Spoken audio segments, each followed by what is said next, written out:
Hai para Nico user dan kaum ibu kaum yang nikahnya nanti bakalan sama Piku. Seperti di judul video kali ini guys, gue pengen bahas sebuah anime yang memiliki ending dimana karakter utamanya dan heroinnya bakalan menikah di endingnya. Bang, kayaknya udah pernah bikin. Yap, bener banget nyet. Cuma saja ini adalah video terupdate dan semua list yang ada di video ini akan berbeda jauh dari video sebelumnya. Nah, lu mau ngatain ini part kedua kayak ya nggak masalah lah ya. Nah, apa saja sih anime yang endingnya itu dua karakter pasangannya bakalan menikah? Tanpa basa-basi, yuk langsung saja kita ke list yang pertama. Seiren. Nah, hati-hati buat kalian para cewek yang suka ngebully cowok atau kebalikannya, cowok yang suka ngebully cewek. Entar kalian itu bisa saja menjadi jodoh. Mampus lu. Nggak juga sih, gua di sekolah sering dijailin cewek cakep, nggak jadi jodoh tuh. Kenapa ya? Bercerita mengenai karakter yang bernama Soichi Kamita, anak laki-laki SMA yang terus dijaili oleh sang idola kelas bernama Tsuneki Hikari guys. Di masa remajanya ini dia menemukan 3 garis yang bisa membuat dirinya ini memiliki masa depan dengannya guys. Lah gimana tuh bang maksudnya?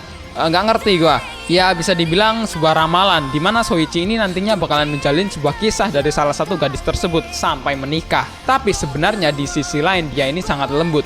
Nah, lu udah tebak lah siapa yang bakalan nikah sama si Soichi ini guys. Yap, bener banget guys. Anime ini sebenarnya mengisahkan kisah antara Soichi dan juga 3 karakter perempuan, dimana akan ada cerita yang memiliki keunikan masing-masing dan memiliki memori mutual antara 3 karakter perempuan tersebut dengan Soichi guys.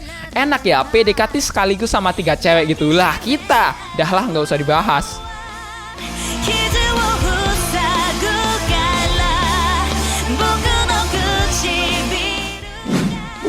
Mikakunin de Shinkoke. Nah ini lebih enak lagi nih guys si main karakternya. Ya masa gua mau kasih anime yang menyedihkan, entar hidup kalian yang menyedihkan, nonton anime menyedihkan, depresi ntar anjing. Gua yang disalahin. Anime ini menceritakan tentang karakter yang bernama Yonomori Kobeni guys, seorang cewek remaja biasa yang menerima kejutan yang luar biasa saat ulang tahun yang ke-16 guys, dimana hadiahnya ini adalah seorang tunangan dan adik ipar. Itu sendiri adalah kemampuan dari almarhum kakeknya. Ya karena menghargai jasa si kakek yang udah ke isekai menjadi kakek legend, Mitsumine Hakuya bersama adiknya Mashiro pindah dari rumah mereka dari desa ke kediaman Yonomori untuk mempererat hubungan mereka dan keluarga barunya guys. Bang kan belum nikah, masa tinggal bersama? Ya begitulah ya namanya anime, enak kan? Makanya lu jadi anime aja lah, nggak usah jadi manusia. Nah entar kalau udah jadi anime, lu bisa PDKT sama Piko anjing.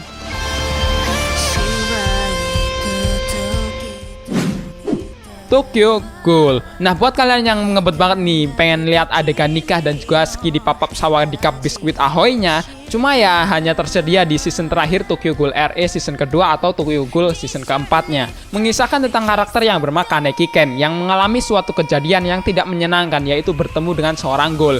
Ya iyalah, ketemu manusia kanibal masa menyenangkan? Ya kagak lah. Padahal ghoul tersebut itu tadinya itu gebetannya guys. Sampai akhirnya Kaneki ini bisa hoki guys, bisa selamat dari musibah yang menimpanya. Walaupun ya Kaneki ini harus dirawat di rumah sakit dan dioperasi, dan si ghoul gebetannya itu meninggal guys. Setelah sembuh, Kaneki ini merasa bahwa dirinya ini berbeda setelah menjalani operasi tersebut guys. Setelah mencari tahu, ternyata akibat dari operasi tersebut itu dia ini menjadi seorang manusia setengah ghoul guys, dimana ghoul itu adalah monster yang tidak bisa memakan makanan seperti manusia, macam Krabby Patty, klepon tuh yang katanya itu haram, kalau digigit katanya bunyinya cerot gitu. What? Salah apa gitu klepon sampai difitnah gituan?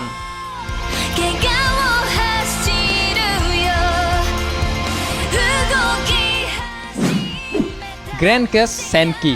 Nah kalau kalian mau menikmati sebuah kisah action asmara, gua saranin nih kalian nonton anime ini guys. Cuma ya nggak gua saranin juga buat kalian yang baper-baperan lah ya. Soalnya bakalan ada adegan cewek yang dinyot-nyot dikenyot pak di pinggir sungai sama karakter yang paling gua benci di dalam anime ini. Tapi slow pak, itu bukan cewek utamanya kok. Tapi ya tetep aja kesel anjing. Ceritanya berlatar belakang di benua yang dilanda kekacauan guys. Para penguasa benua tersebut itu memiliki sebuah kekuatan segel suci yang dapat meredam kekacauan dan melindungi para penduduk.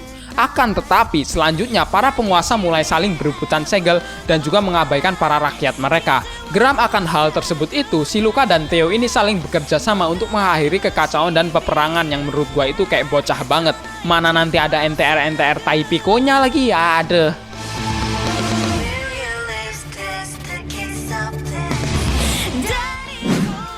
Soretemu Sekai wa Utsukushi. Nah, capek dengan NTR Tai Piko, dimana bukan Boy isinya NTR, dimana buka Dojin isinya NTR, nonton anime sampai harus ada NTR-nya gitu. Bapak kau nonton NTR Piko anjing.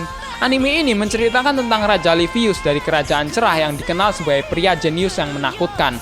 Nah, kenapa kok bisa dibilang sangat menakutkan? Karena dia ini mampu menaklukkan sebagian besar dunia hanya dalam waktu 3 tahun, guys. Bayangkan, dalam waktu 3 tahun bisa menguasai dunia, guys. Lah lu 3 tahun kerjaannya cuma bisa menguasai kamar mandi buat ngocok doang tuh. Ketika sang Raja Livius ini tiba di kerajaan hujan, dia ini bersedia berjanji tidak akan mengganggu mereka dengan syarat. Ketika sang Raja Livius ini tiba di kerajaan hujan, dia ini bersedia berjanji tidak akan mengganggu mereka dengan syarat bahwa salah satu putri dari kerajaan tersebut itu harus diserahkan untuk menjadi permaisurinya. Akhirnya demi menjalankan tugas mewakili kerajaan hujan, cewek yang nantinya akan menjadi permaisuri ini mempersiapkan dirinya sebaik-baiknya saat akan bertemu dengan sang calon suami. Tetapi di luar dugaan, tidak seperti cerita yang beredar, guys. Ternyata Raja Livius itu masih bocil yang suka top up diamond. Makanya dia itu jago banget berperang. Orang mainnya FF gitu kan, game terbaik di alam kubur anjay.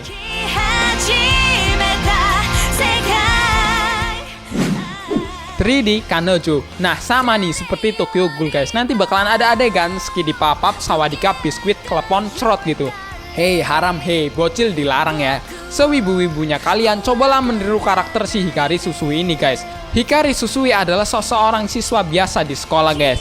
Sebagai seorang otaku dengan ketertarikan mahou shoujo, dia ini sangat sudah cukup sekali tuh mencintai gadis virtual dari video game maupun anime saja, guys. Tapi pada suatu hari dirinya ini terjebak untuk membersihkan kolam renang bersama Iroha, seorang cewek yang sangat populer di kalangan laki-laki. Nah, Susui yang tidak pernah merasakan rasa jatuh cinta kepada seseorang gadis sungguhan, harus merasakan perasaan jatuh cinta kepada seorang gadis ini, guys. Pada akhirnya dia ini memberanikan diri untuk menjalin kisah hubungan bersama dengan Iroha selama 6 bulan. Sebelum Iroha ini bakalan pindah sekolah, guys. Untung aja nih ya, Iroha ini tetap bakalan menjadi jodohnya si Susui, guys. Ya coba aja gitu, kalau enggak jangan di unboxing dulu lah si Iroha ini. Kasihan kan jodohnya nanti.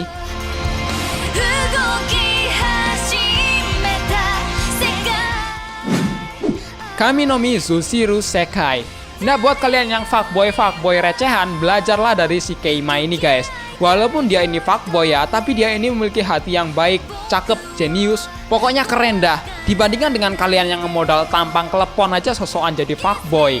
Bercerita mengenai seorang pria yang bernama Katsuragi Keima, guys, yang akhirnya menyadari bahwa ada seorang dewi yang bernama Diana yang bersemayam di dalam diri gadis tetangganya yang bernama Ayukawa Tenri, guys. Dewi tersebut itu kemudian meminta agar Keima ini menemukan 5 saudarinya yang juga tersembunyi di gadis-gadis yang pernah dia taklukkan. Pada awalnya Keima ini tidak tertarik, tetapi setelah mengetahui bahwa ada satu kelompok yang disebut dengan fintech yang sedang memburu mereka, dia pun berusaha secepat mungkin tuh untuk menaklukkan hati-hati gadis-gadis tersebut, guys, demi membangkitkan kekuatan para dewi yang ada di dalam diri mereka. Hanya saja masalahnya, di antara begitu banyak gadis, tidak ada seorang pun yang tahu di mana dewi-dewi tersebut itu sebenarnya berada. Makanya Pak, pusingkan jadi si Keima ini. Untung aja dia ini cakep gitu lah, kalau enggak mana ada cewek yang mau.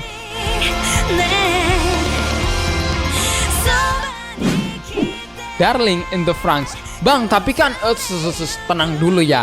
Lu tahu kan anime ini main karakternya sama heroinnya itu banyak, Pak. Ya, jadi masih masuk ke tema kali inilah ya, guys. Karena kita bakalan fokus ke endingnya si Ichigo dan juga Goro, guys. Tapi kita bakalan ceritakan kisah utamanya dulu, guys. Di masa depan, dunia telah mengalami kekacauan akibat kemunculan makhluk-makhluk yang disebut dengan Cloxosaur, guys. Manusia yang masih tersisa melindungi diri mereka di sebuah kota benteng, guys, di mana di antara mereka terdapat pilot yang dilatih untuk melawan para Cloxosaur. Salah satu dari para pilot tersebut itu adalah Hiro alias kode 16, guys. Namun saat ini kemampuannya itu dianggap tertinggal jauh dari rekan-rekannya. Muncullah seorang wanita yang bertanduk yang disebut dengan Zero to merubah takdirnya. Kita diperlihatkan dunia yang sangat damai di mana para pilot mecha ini sudah saling berpasangan. Dan malah ada yang menikah duluan, guys, gara-gara kleponnya itu nggak sengaja bocor dan ngecerot gitu. Dan akhirnya ya nggak sengaja hamil gitu. Ya mampus lu gitu, udah ngurusin anak waktu kecil gitu.